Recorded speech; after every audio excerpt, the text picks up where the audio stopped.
I'm situated in Arizona, and we are now the eighth state in the country to approve human composting when our governor signed the bill in early April. Is that an example of cradle to cradle innovation? Well, we're here to learn a little bit about that and our guest's journey in sustainable chemistry and the circular economy and literally designing change. So hello, everybody.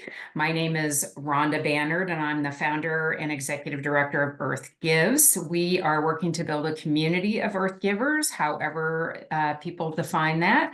Monica Becker and I got to talking a few weeks back about her organization, her life, and it was just, well, easy to talk to her, as you will soon find out. She's got a passion for change, a passion for her kids, for food, and a whole lot more. So I know her wisdom built up over the years in innovation across sectors and across the globe will help all of us.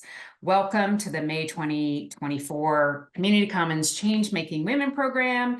We're going to hear a bit from Monica, but first, I would love all of you to introduce yourselves. Tell us where you're coming from, what organization or dreams that you may have, for the world and for your work and for whatever your passions may be. Tracy.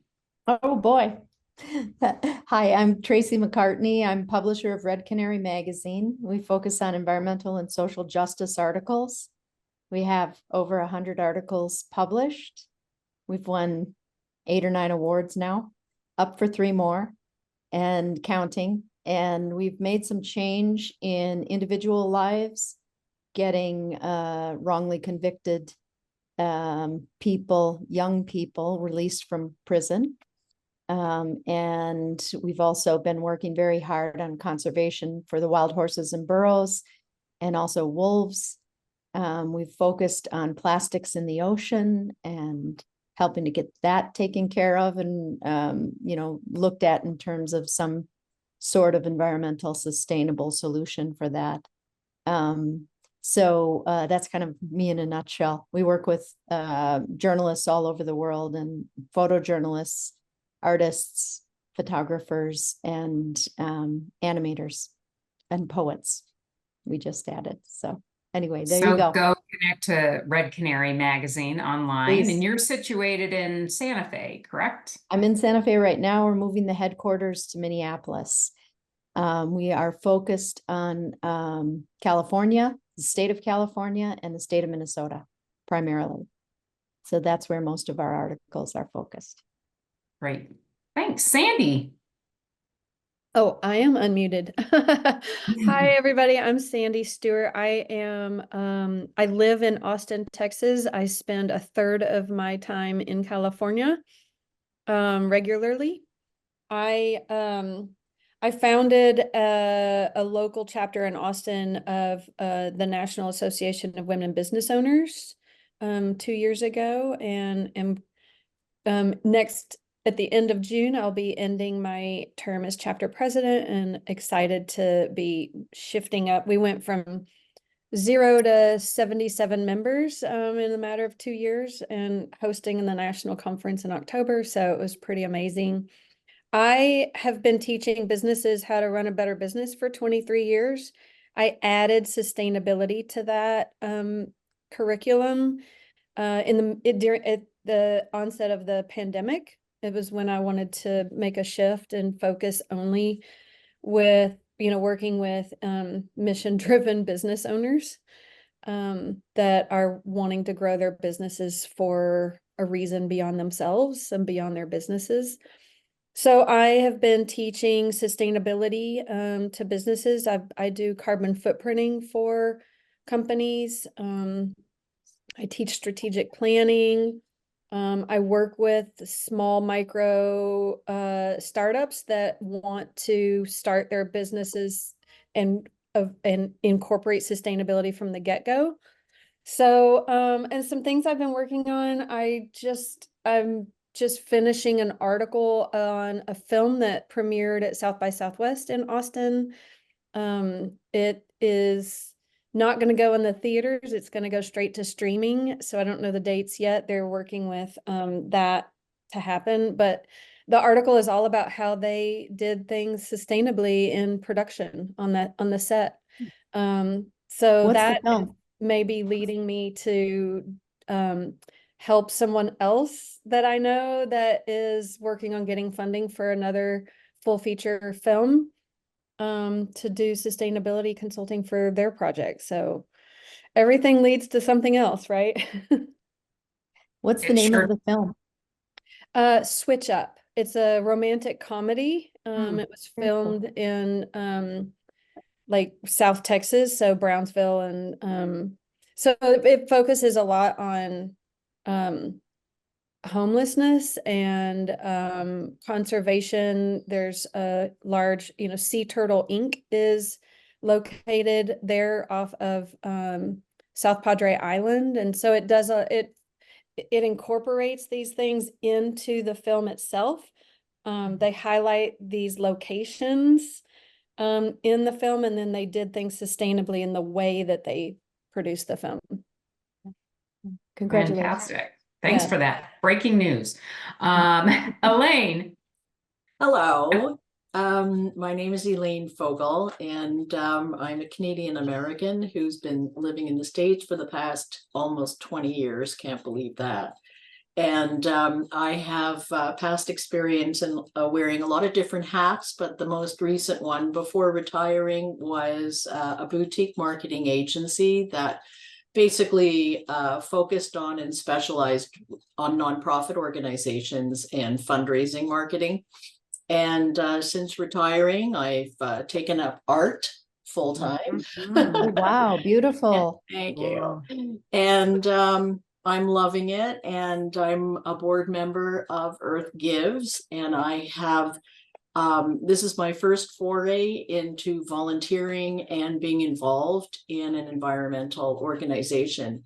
And it's something I'm really passionate about. And, I've made some major changes in my own life, like no more paper napkins. And I take my unused water from when I play tennis and I pour it in my watering can. And I'm getting there and trying to make a difference and trying to influence others too, to make a difference.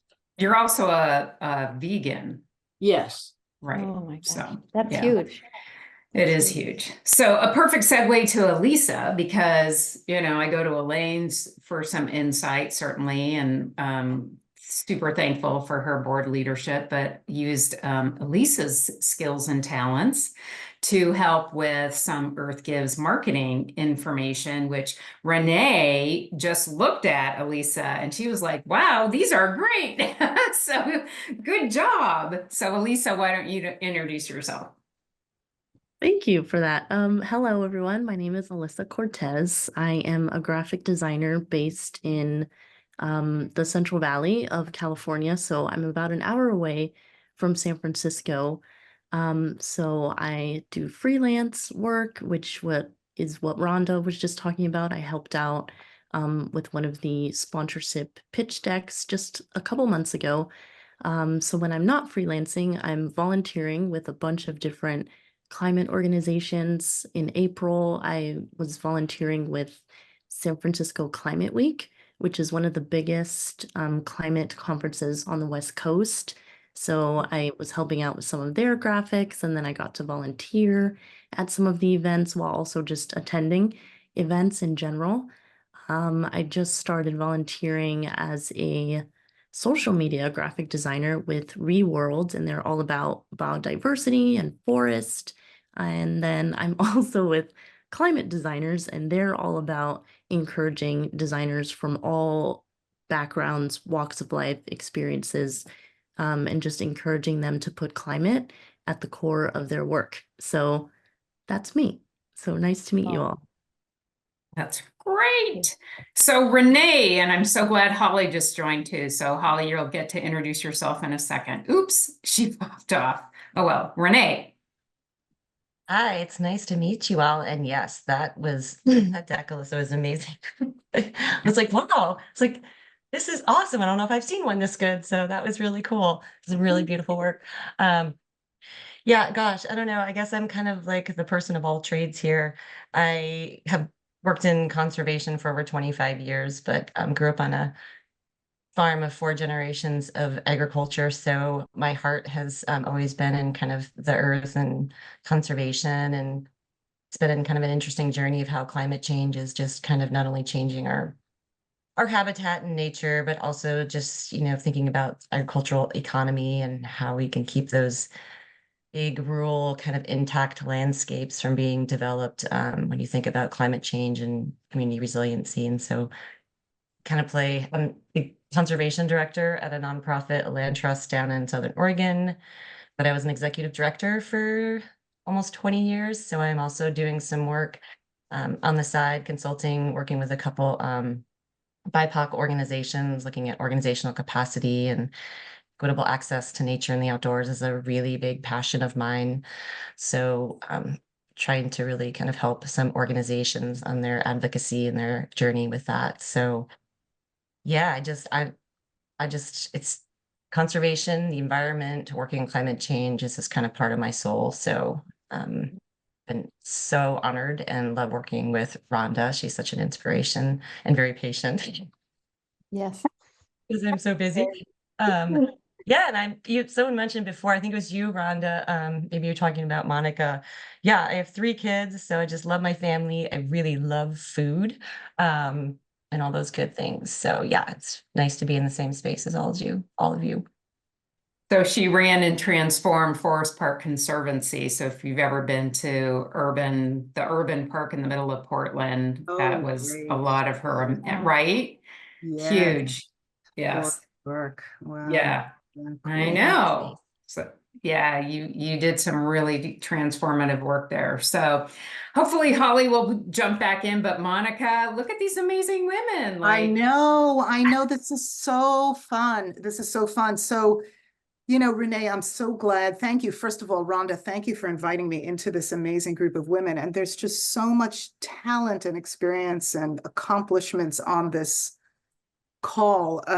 So I'm just thrilled to be here. And gosh, I hope it's not the first and last time I'm with all of you because, I need this. I need this more than any. I work from home, so it can be quite isolating. But Renee, because, you at the end kind of ended on a personal note, I guess I just have to start on a personal note because I think there's just a lot going on in my life right now. And I'm so sort of engaged in my work day to day. I'm one of these people that live to work more than work to live. I don't know, if you relate to that. I'll tell you, I have a 28-year-old daughter who works very, very hard, but she really works to live. She lives for the weekend, but I mean, Monday through Friday, she's a loyal worker bee, which is great. I'm very proud of her. But so I live in Stamford, Connecticut. I'm going to start out with some personal things. I live in Stamford, Connecticut, and I work from a home office. Stamford is just north of New York City. I turned 60 last year, which is really, really hard to believe.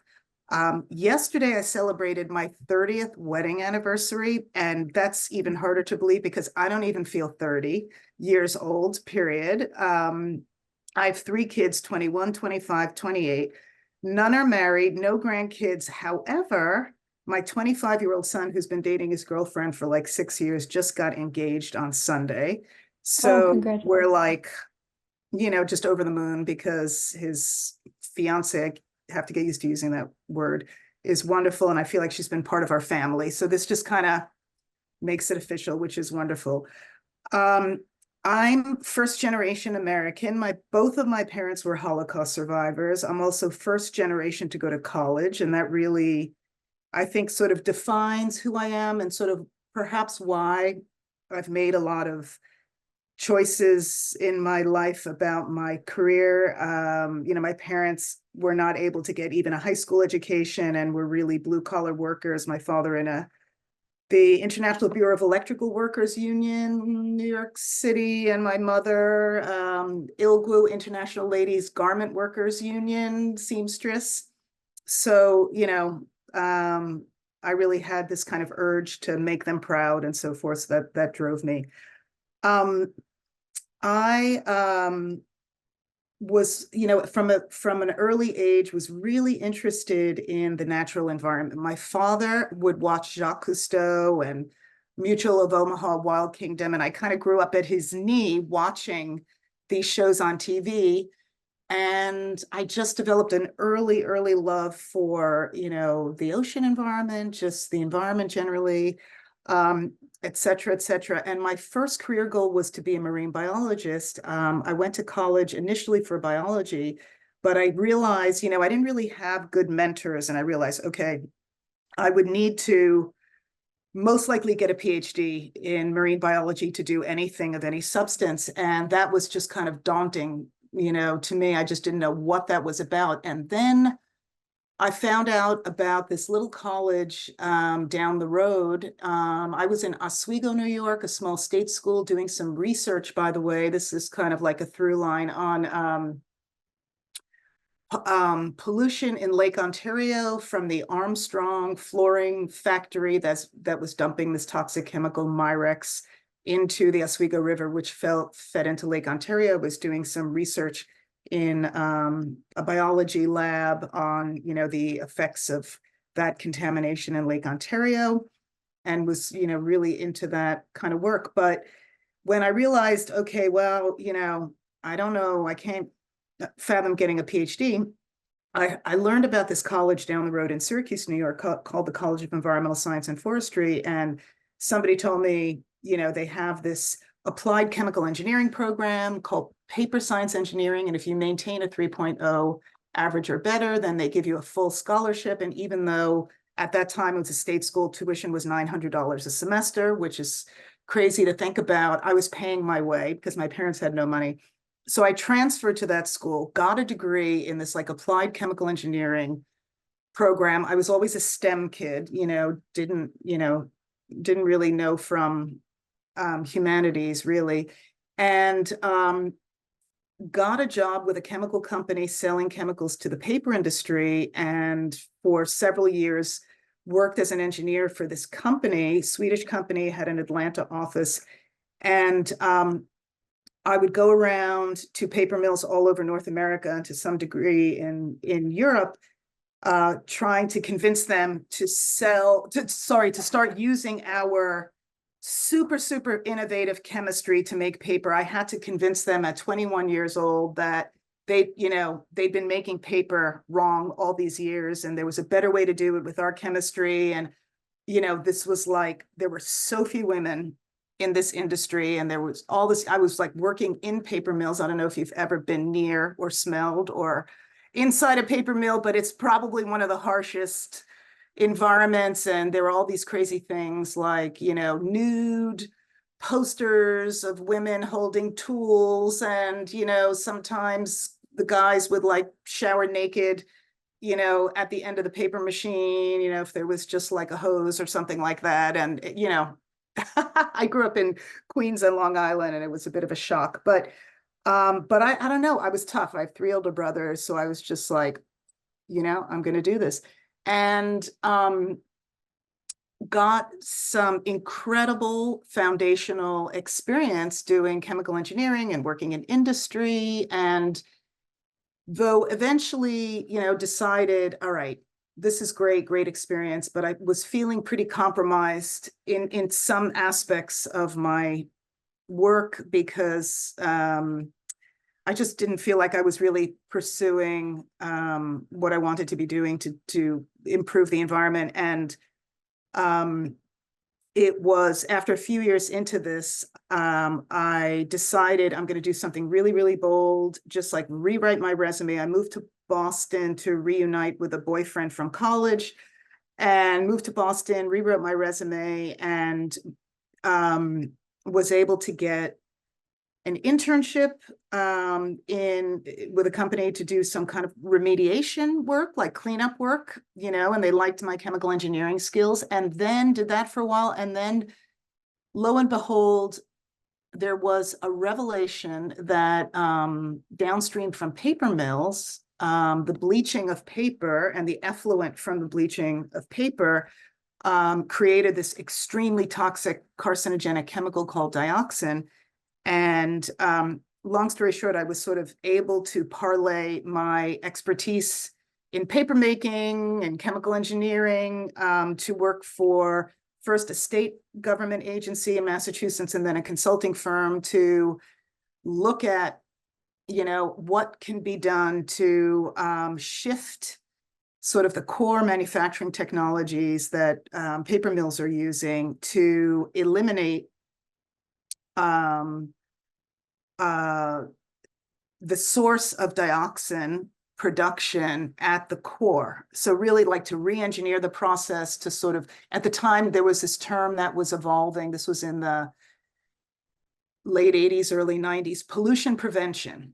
So shifting from, command and control, pollution control, remediation to sort of this emerging way of thinking, which looking back on it now, it's kind of crazy to think that it took a while for this to emerge, but just this idea that, listen, wait a minute, let's sort of do things right the first time and not create pollution to begin with, or not use toxic chemicals to begin with. So I kind of got in on the cutting edge of that and decided to really, commit myself to that aspect of the environmental field.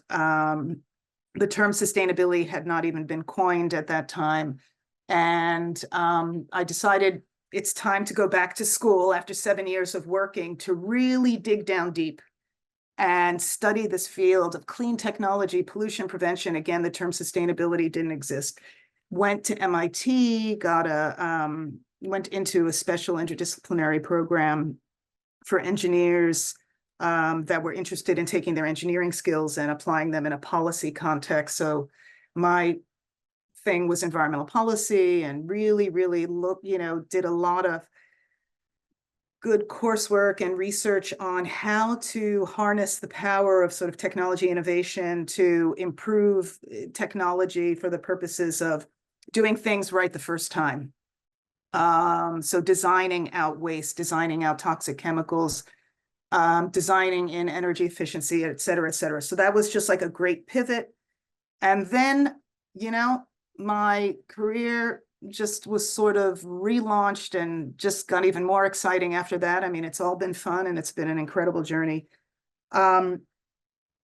Just to cut to the chase, what I'm doing now is I'm working for an organization called the Cradle to Cradle Products Innovation Institute, and the Cradle to Cradle program, which was really created in 2005, started by an architect and a green chemist, Bill McDonough and Michael Braungart in Germany, really kind of created this concept of designing for the circular economy, for circularity. People often give the Ellen MacArthur Foundation credit for that, but honestly, I didn't create Cradle to Cradle, but clearly, she was very, very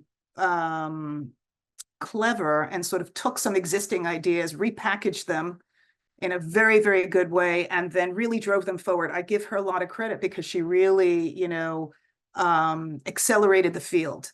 But the principles of the circular economy really, actually started with work of others in industrial ecology and, my colleagues at the Rochester Institute of Technology, where I worked for 10 years, where we were doing on the ground process development and remanufacturing and reuse and recycling for various types of products. But the Cradle to Cradle program was created in 2005 based on the Cradle to Cradle design principles for designing products for the circular economy, designing in positive attributes, trying to do more positive, not just less negative, in product design and systems design, et cetera, et cetera.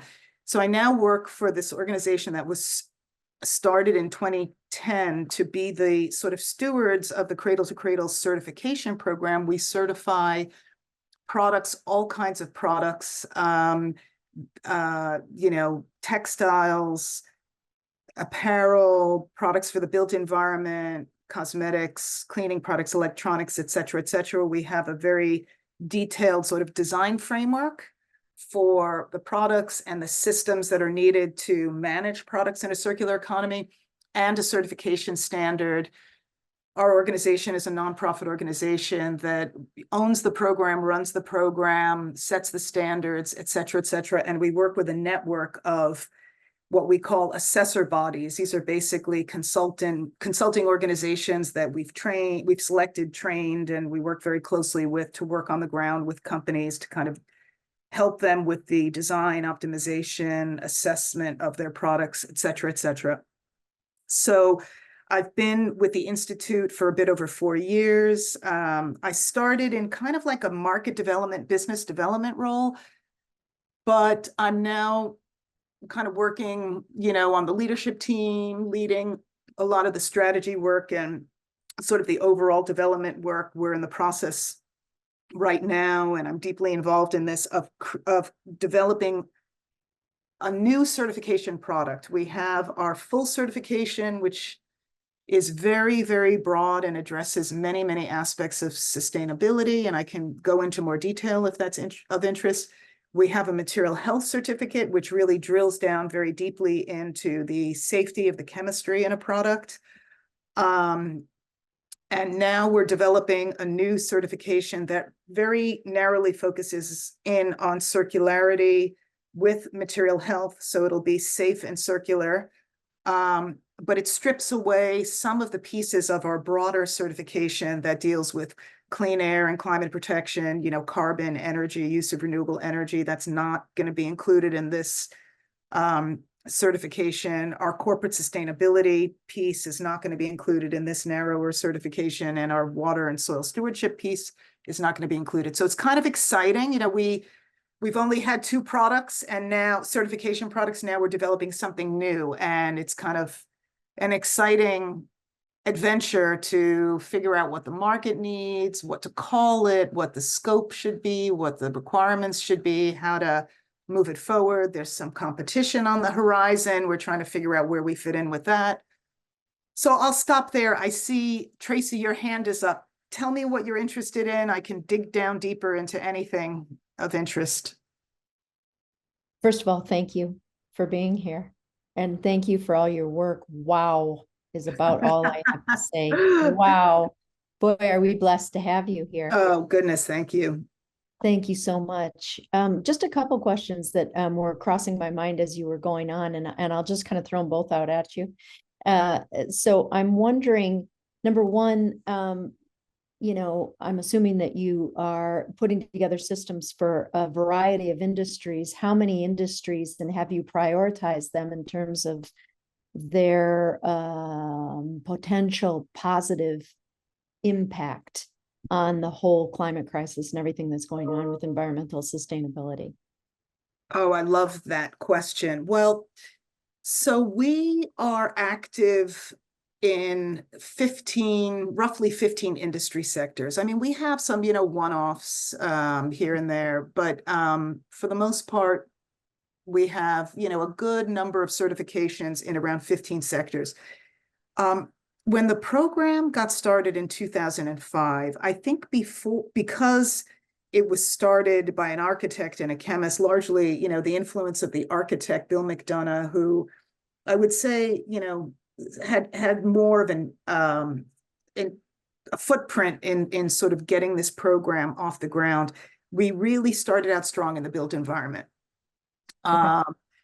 And started to engage with companies that make products for buildings, either, the core and shell, or products that go inside the building, that, let's say, an interior designer would specify. So, I mean, from drywall to windows to flooring, paint, the furniture, steel case office furniture or whatever. And so that part of the program really took off very, very early on. And it also grew up along with the LEED Green Building Standard. And from the very beginning, Cradle to Cradle had a very close relationship with the U.S. Green Building Council. So with the LEED Green Building Standard, you may know that to get a building certified, the whole building certified with LEED, and now there are many other green building schemes around the world. It operates on a point system, and if the way it was designed, fairly early on, that if some percentage of products that are going into the building are certified by a recognized product certification, we're a product certification, it, gets you points toward LEED certification. The more points, you can go from, gold to platinum, whatever. So Cradle to Cradle was, probably one of the first certifications, if not the only certification initially that was recognized by LEED. Now there are many other certifications. The field has gotten very, very crowded, which is fine, Can you speak to yeah. can you Yeah. speak to the number of states that have, I mean, forgive me if this question is out of bounds, but the number of states that have a LEED certification program or have some kind of green building program in place. I think Oregon, and I'm pretty sure New Mexico. I'm in New Mexico right now, and just down the road, there's the Galisteo Basin. And if you know anything about the building that's happening there, it's pretty much all green, and That's really amazing. incredible. Yeah. And it's deeply embedded in even the architecture of the buildings. Exactly. So, The in terms of design, cooling the building correct. and warming the building naturally with the resources that Mother Nature provides. Yeah. So I don't know the number of states, but many states, look, you got to follow the money, right? So states that are interested in sustainability and green building, what they are doing in many cases is they are requiring that state-owned buildings on university campuses or state hospitals, could be prisons, could be office buildings, are built sustainably. And in some cases, they're requiring that they work toward getting LEED green building certification. And that really has driven the market, this sort of public, construction, if you will. That makes sense. And I don't know, the number, but I'll tell you, I've been working in sustainability for many years, and my work started really before LEED was created. And I'll tell you, and I was doing a lot of work with a lot of different companies. I've worked in consulting and have been to just about every kind of, manufacturing facility to do projects in these facilities to focus in on their product manufacturing and helping companies get out of using hazardous chemicals in manufacturing or in their products, making manufacturing more energy efficient or material efficient, reducing waste.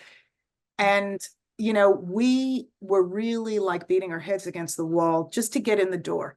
And the only way we were able to get in the door was, at that time, was to be able to convince the company that they could save money by doing this, either reducing their waste disposal costs, their energy costs, their water, their costs for wastewater treatment. At the time, there was, the Superfund program and the, laws requiring companies to clean up legacy hazardous waste sites, and that drove the cost up for companies that were generating hazardous waste. It became very, very expensive to generate hazardous waste, those drums of toxic waste that, companies were used to be sort of dumping out back, but then, the regulations really came on board. That the economic element, of course, no surprise to anybody, really started to drive, interest in doing waste reduction, energy reduction as energy prices went up, et cetera, et cetera.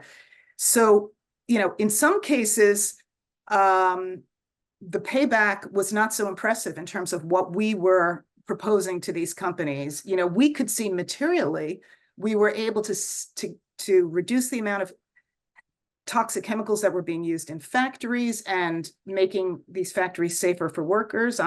My father was an electrician in a factory that made light switches, and he was fixing machinery that cleaned those greasy parts using chlorinated solvents, TCE and 1,1,1-trichloroethane, all the things, methylene chloride, all the things we know now that are carcinogenic, like without any doubt.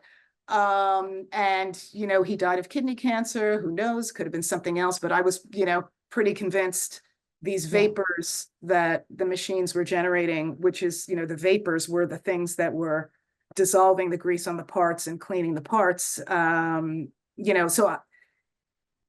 what I'm trying to say is there were, back in the early 90s when I was doing a lot of this work, early 90s up until like mid 2000, so much opportunity to reduce the impact from product manufacturing. But unless the ROI was sufficient for the company, the payback, I guess I have a question in regard to that, because it seems like it would be so difficult. I mean, there's so many, I think you mentioned biochemistry you studied as well. Yes?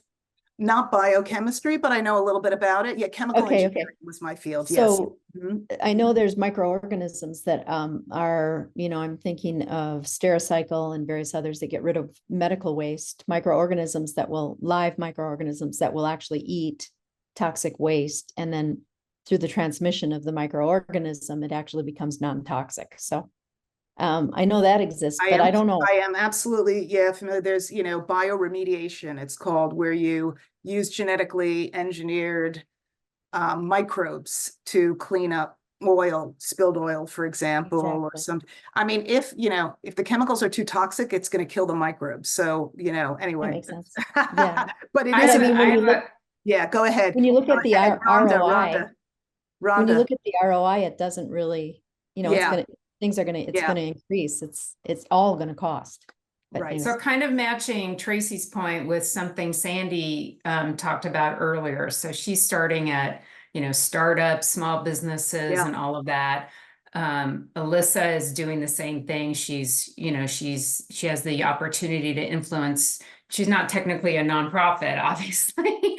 We want her to be very profitable in what she's doing. And then you take in nonprofits, and I'm trying to arrange the version of this that we do for nonprofits to talk about sort of looking internally, like what we can do. So with how you were just answering Tracy's question, how would you give suggestions to people like Sandy and Alyssa and nonprofits to integrate really from the ground up or on a smaller scale? So I might need a little more information on that question, in terms of how they run their business or making the business case to their clients. Or... I mean, Sandy, maybe, the business case, maybe help me, but, is it just that they're using, bamboo toilet paper? It's just like, how do we think more systemic, instead of just kind of like wrapping paper on top? Yeah, got it. Look, well, there's different ways. Look, let me think about a way to start. So, Sandy, if I understood your introduction correctly, you're a service provider, a consultant to small businesses to make them more sustainable. Is that correct? Yes. So, there's two pieces to it. One is trying to determine where the greatest impact is from a sustainability standpoint, right? And the other piece is, look, a small business, they have to stay in business. They need some, financial return on what they're doing. So on the first part, there is, a whole field now in terms of identifying what's called hotspots or specific areas of impact using life cycle analysis to study either, the product, the manufacturing of a product, or maybe it's a service that a company is providing. It doesn't have to be a product company, right? It could be a cleaning service or something like that. So there are tools available, Rhonda, for doing a cradle to gate or a cradle to grave or a circular cradle to cradle analysis of all the impacts that occur along the life cycle of a product, and then assessing all of those pieces to see where the biggest impact is coming from. And then, zeroing in on those biggest parts. Now, in this day and age, everybody seems to be singularly concerned about carbon, and I don't blame them, because that's, so important. Climate change is so existentially problematic. My focus has always been much broader on chemical use and chemical safety, or, reducing chemical hazard for disease prevention and for protection of the environment. So, LCA doesn't actually handle that very, very well. That's a whole other thing we can talk about at some point, but LCA tools is sort of what you would conventionally use to determine where the biggest impact is, and then focus in on those places first to have the biggest bang for the buck, so to speak, with available resources. I just want to mention, from a business standpoint, we're a nonprofit, we're a mission-driven organization. We're here to, reduce environmental impact on human health and safety, climate impact, etc. But our certification is not inexpensive. It's fairly expensive. It takes quite a bit of effort. So we are always looking, and Sandy, I'm sure your small business clients are always looking for ways to sort of leverage that good sustainability work to, improve the brand, to garner more interest for the product, to sell more product, to sell more services. I'll just say that what we are involved in quite a bit now, and I'm sort of leading this, is to ensure that our certification is recognized on, for example, while I was talking about the LEED Green Building Standard, we're quote unquote like recognized there. So there is a market driver for our certification in the built environment, because companies get points for LEED certification. That's great.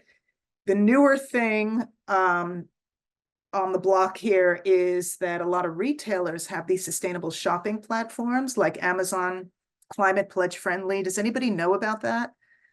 You do? Okay. Where if you shop on Amazon, you'll go on and, now after I tell you this, and you'll be like, oh, wow, this was there all the time and I never noticed this.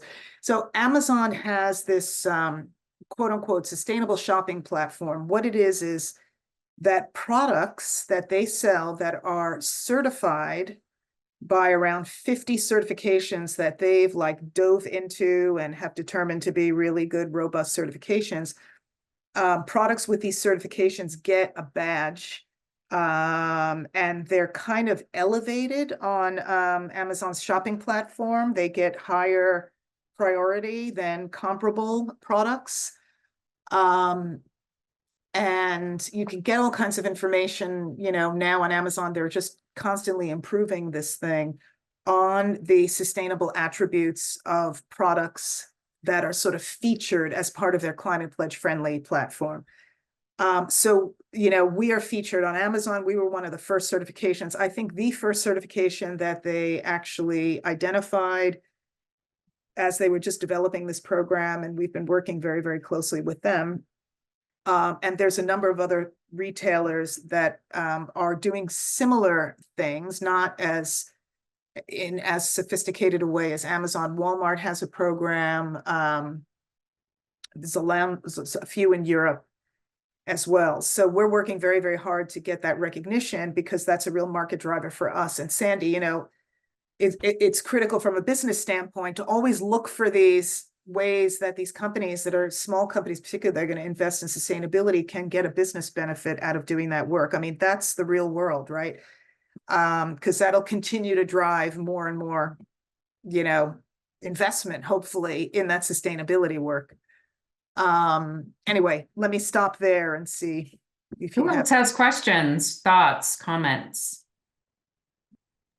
Well, I was just going to say thank you for that, by the way, and thank you, Rhonda, for asking that question. And I totally agree. I think, you know, what I'm seeing is businesses struggle to, at least small businesses that I talk to, you know, they struggle to understand how to connect the dots between what they're doing and how it can help their business. I'm finding a lot of business owners shy away from doing anything with regard to Okay, sustainability yeah. because they see it as a luxury. Like, when we have enough money and time, then we'll Yeah, go replace all our fleet vehicles with electric. And it's like, yeah, that would be amazing, but there's a yeah. million things you can do now. Now, So that's what's become my real work, is like, yeah. I'm learning. I've had to learn to like meet them where they are. Yeah, absolutely. And No, I yeah. forgot to say the thing that I always say when I give a talk. You're absolutely right. I mean, and I just kind of like landed on life cycle analysis, LCA, because I've actually been really, really immersed in that right now for some work that I'm doing. But, you know, I agree with you. And I have this expression, look, I come from, you know, New York City, so I feel like I have some license, but I always say, just frickin' do something. Pick one thing that you can do and just friggin' do something. I mean, you know, I cannot tell you how many times, and maybe, you know, I feed into this because we have this really complicated certification and blah, blah, blah, and there's just so many things to think about and blah, blah, blah. But, you know, people say, it's so complicated, you know, how do you know all the trade-offs? I'm like, I don't really care. Just freaking do something. If you're not doing something, you know, that's pathetic. Just pick a thing you could do, learn from it, talk about it, and take that learning to do the next thing that you can do. And you know, getting back, Rhonda, to what you were saying, it doesn't have to be, you know, I was kind of getting focused on this whole like hotspot analysis, what's the biggest impact thing. That's like this wonky thing that, you know, a company can do or fund if they have a bunch of money and they have the luxury of commissioning these type of analyses, right? To look for the highest impact thing of all, but just freaking do something. That's my bottom line. Okay. Renee, or Yeah, I just wanted sorry. to add something, you know, when I was in marketing and branding, small businesses and nonprofit organizations too, don't have to, you know, choose the biggest thing or the most Yeah. impactful thing, and they can actually market with the proper tools and on their websites and in their communications. You know, just the fact that, you know, they're doing something as simple as using, you know, cleaning products in the office that are biodegradable, Yes. or how they're, you know, disposing of paper, and how just the simple low-hanging fruit that almost any small business or organization can do. And it doesn't have to be the moon. I mean, they just have to say they're trying to do the best they can as a small business, that they buy into sustainability, and that can affect their brand positively. Yeah, exactly. I just want to comment on that because this is sort of a big topic now. There is, Elaine, you may know about this, particularly in Europe, and less so right now in the US, but depending on what the Federal Trade Commission decides to do with their update of the green marketing guides, green claims guide, or green guide as they call it,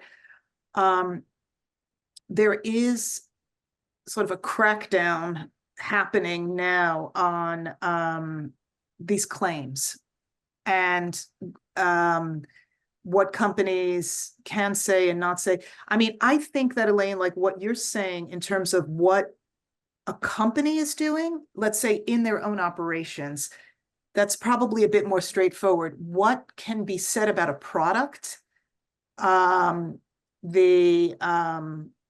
is a huge campaign, particularly in Europe, with this new substantiating green claims directive and empowering consumers directive to really crack down on what companies are able to say about their products, unless they have, worked with, and believe me, I'm not jumping for joy on this, but unless they've worked with some kind of third party, robust, well run certification program that really digs in deep to verify the claim.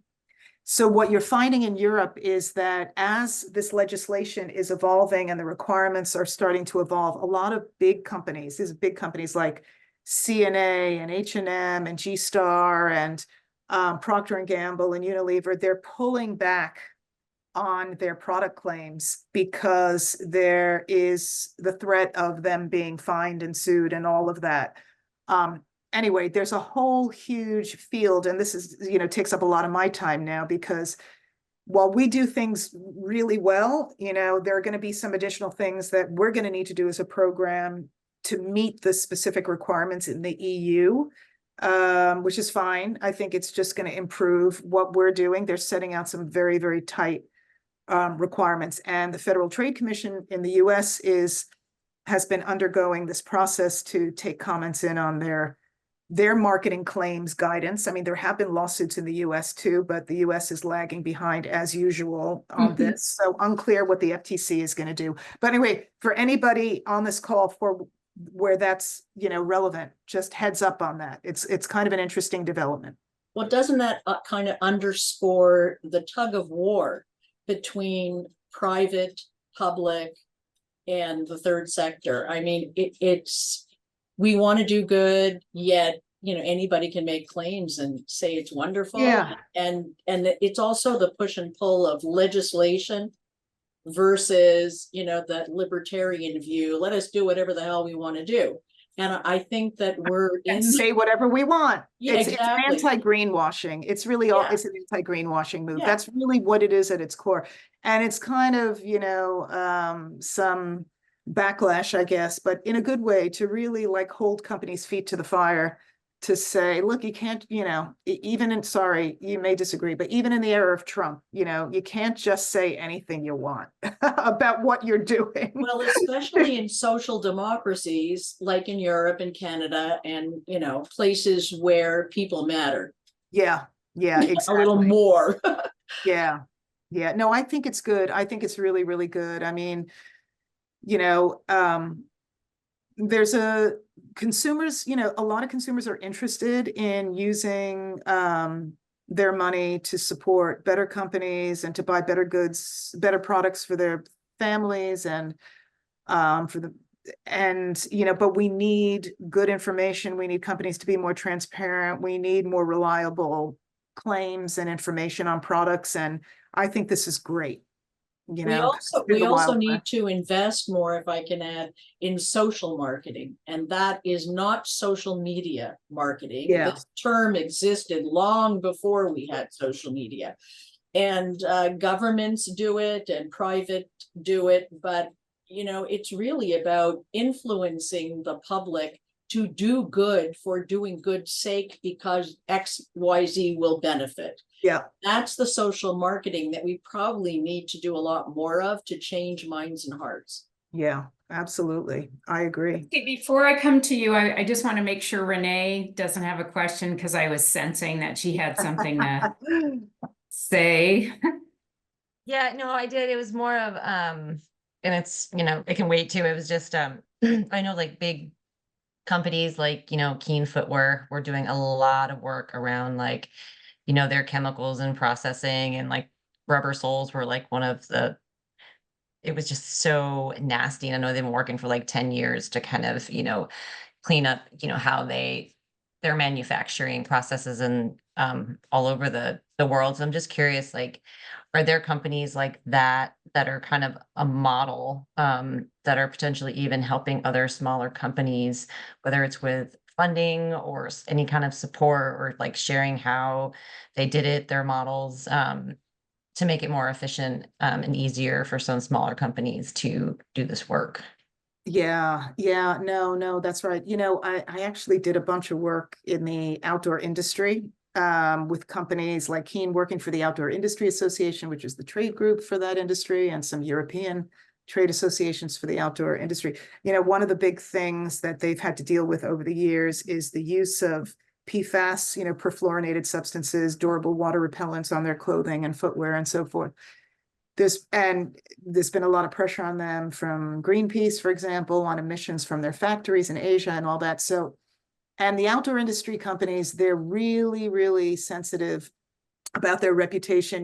They rely on the outdoors, pristine outdoor environments, right? And if they're making these products that are polluting the outdoors, that poses a little bit of a existential problem for them. So many of those companies are doing really good things.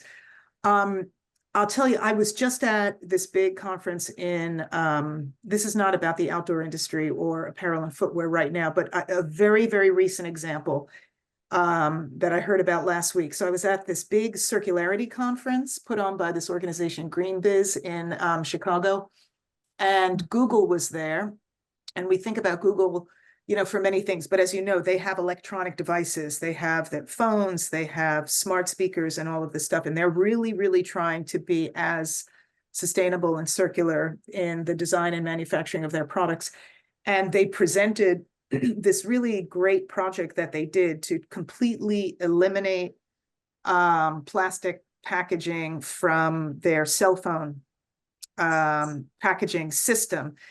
And they, Google, my God, the resources. So they have the best of everything, packaging engineers and materials people and everything. So they threw everything at this, did an amazing amount of work. We're able to come up with like a 100%, fiber-based, recyclable, compostable packaging system that still delights the customer. Of course, they want, it's so funny to me because I'm not in marketing, but they want it to be delightful. When the customer unboxes the phone, it has to be like, oh, my new phone, so it's got to meet those requirements as well. Anyway, they did all this work and they're putting it in place now, and they're going to be donating essentially this. They've created a packaging design guide on the basis of this work that they're making publicly available. That's the kind of thing that I love, and I've witnessed that, Nike, for example, years ago, commissioned for their own use the Material Sustainability Index, the MSI. They spent years developing all these metrics to determine what are the best from an sustainability, environmental impact standpoint, what are the best materials to design their products from. And then when it was done, and after they used it for a few years, because sometimes they like to use it for a few years to get ahead of their competitors, then the good companies will donate it. So they donated that, and that became what's now called the Higg Index. I don't know if anybody knows about the Higg Index, which is now used to be run by the Higg Company. Now they're called Worldly. But yeah, I mean, there are some amazing examples, these deep-pocketed companies that will make public, put in the public domain this incredible work that they were able to fund and do that's small. Oh, and in terms of like mentoring small companies, some of these, a lot of these companies have like venture funds where they're looking for new technologies for themselves, but also to accelerate for the rest of the world. And they may set up a pot of money in some venture fund to fund small companies that are making novel, innovative, sustainable materials. I've seen a lot of that. There's some good examples out there. We need more of it, though. We need a hell of a lot more of it. We really, really do. Yeah. Yeah, great points. Yeah. Tracy, your question? Mine was back to just frickin' do something. Yeah. Yeah. And I just wanted to highlight the Indigenous people that I work with out west. Boy, can we learn from them? Mm, And yes. I specifically work with a young woman who's a youth leader in the Navajo Nation. And when the oil and gas companies came in under the pretense of fixing some pipeline, essentially it was adding pipeline, not fixing anything, and continuing to toxify the land, air, and water. She said her grandmother hadn't had clean water in 101 years. Oh my They use gosh. repurposed water that the oil and gas companies clean up. No, it's green. And the native people are bathing, drinking, using that water. But she got together a whole group. She connected with a microbiologist, PhD from Stanford, who came in and gave instruction or workshops to the small groups of indigenous young women all the way up through grandmothers. So, mothers and aunties, and it's kind of the new feminist leadership that's happening in the tribal nations across the Cool. US. And yeah, that person came in and instructed them to grow mycelium mushroom gardens and plant cottonwood and willow trees to help clean the air and the land. Nice. Yeah, it was kind of I would exciting. love to do a sabbatical and just like go there for a year and just Yeah, me learn. too. Yeah, you know about the field of biomimicry? Are you familiar with biomimicry? Yes, Yeah, that's, sort of harnessing principles of nature yes, for new products, new materials. Yeah, absolutely. yeah, It's cool. incredible. Monica, your point about, you just went to Green Biz Circularity, which is Yeah. awesome. I went to Yeah. the Green Biz here that was held in Phoenix about, Yes.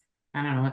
And probably there were two big takeaways. One was all these sustainability leaders are hitting their heads against the wall because the other right people from the businesses aren't there, right? Whether it's legal or HR, the CEO or others, because they're like maybe a single entity that's trying to do it.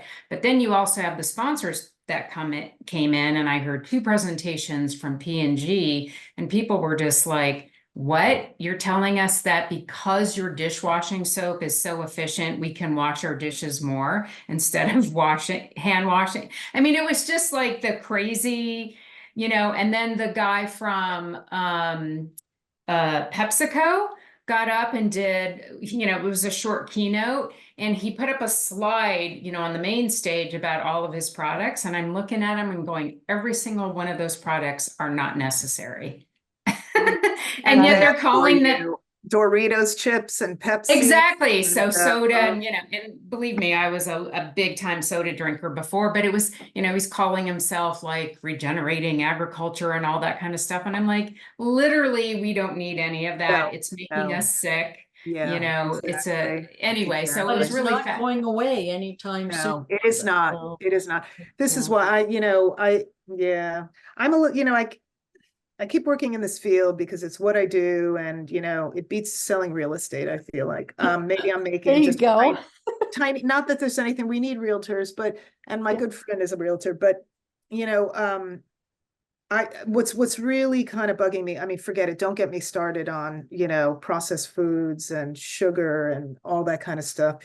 But what I get really discouraged about is just, sometimes I feel like I'm trying to help companies make products better to lower the impact from a single product, Right. but then when you factor in consumption, Yeah. I Right. feel like it's swamping out anything we're doing at the margins by making products a little bit better or making the manufacturing process a little bit more efficient. So that's where I get kind of down, with Shine and Temu, all these and fast fashion, and that's a little. Now, I- does your work, Yeah, does go your ahead. work impact our policy? So on a larger scale? Well, that's a really good question. I have done policy work over the years. Yeah. And, I'll tell you where my work is kind of intersecting policy in some sense now. It's a little bit narrow, but the EPA, the US federal government under the Biden administration, who knows what's going to happen if Trump gets reelected, it'll probably just be completely killed. But the US federal government, for example, is trying to use its federal purchasing dollars to buy better products and to, support, to say, look, like, for example, the Department of Defense is the worldwide, the biggest purchaser Yeah. in the world, right? Worldwide. And what the federal government has figured out, I mean, they were doing this under Obama, now they're doing it under Biden, is that we can leverage all all those purchasing dollars to promote, to support companies that are making better products and making products more efficiently. So I love there's that. I this love cool, that. yeah. So if you go online, the EPA is kind of like the engine behind this. So what they've done is they've developed this program called the Environmentally Preferable Purchasing Program. Okay. And they've done a ton of work to really see, they're doing this through certifications because otherwise it would be too hard for them to vet Yeah. individual products. So what they've done is they've selected good product certifications. Thankfully, ours is one of them. And they Great. say, okay, if your product is certified by one of these robust certifications, the product can kind of go up on a list of, environmentally preferable products. And they're requiring now federal agencies to really direct their purchasing toward those products. So not only does it help drive that business for those purchases, but it, props up these companies and kind of brings down the cost of these products for others. So it's mainly designed for federal purchasing, for federal agencies, but it's publicly accessible. So state agencies are using it, private companies are using it as a resource of information on what are better products, like what's a better cleaning product, what's a better carpet, what's a better paint. So Bank of America, these big financial institutions that are buying a ton of stuff, paper, pens, carpeting for their offices, et cetera, they're using this system too. Nice.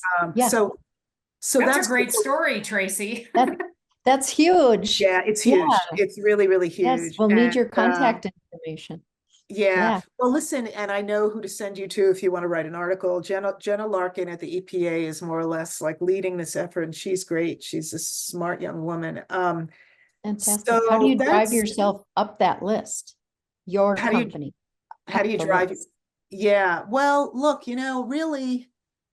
You're on the list, so that's Yeah, great. we're on the list. We're on the list. I mean, my God, and did it take a lot of effort to get on the list because they have this huge, complicated vetting process, like spreadsheets with like 20 tabs of asking for this information and that information. And then they evaluate all the information, like what, as a certification program, what is your governance structure? How often do you update your standard? Do you take public comment?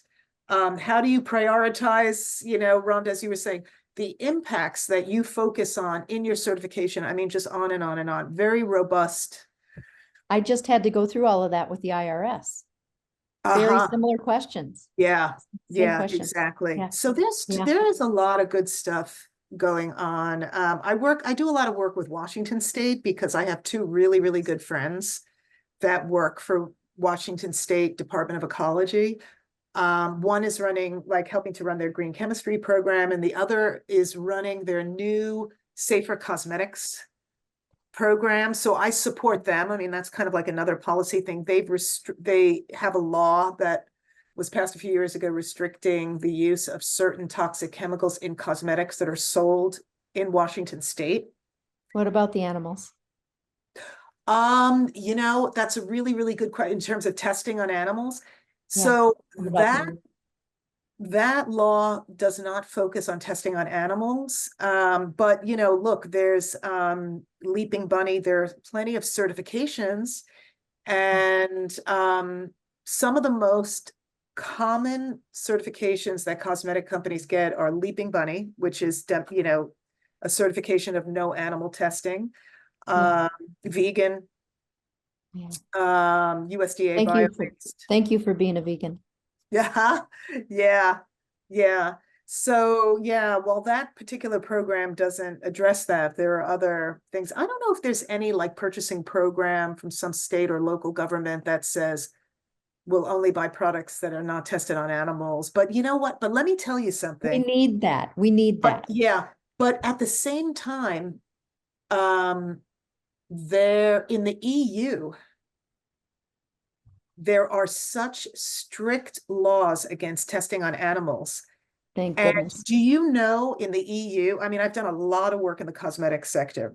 So I worked on Yeah. a bunch of projects where this kept coming up. In the EU, not only can you not test on animals, but if there was animal testing that was done 20 years ago, let's say, to determine whether or not a chemical ingredient was safe for cosmetics, you are not, as a cosmetic company, you're not allowed to use the data that was derived by that test that was done 20 years ago. I think it's 20 years, maybe it's 10, something like that. Even though that was done historically, if you're not allowed to like sort of purposely use that data, which is kind of wild, you know, if you think about it. In the US, we have nothing like that. But in the EU, It they're is very, wild. very strict. First Yeah. thing that hit my mind and my heart was, oh, so then all of those animals it was for naught. You know, yes and no, I have to say, because quite frankly, there are a lot of chemical ingredients that are no longer being produced and used in cosmetics because of that testing. Oh, good. Do you know what Okay. I mean? But like, Thank you. if you're That found helps. out as a cosmetic company to be like citing information, Yeah. scientifically citing CITING, you know, information that was derived from testing 5 or 10 years ago, then you can get in trouble.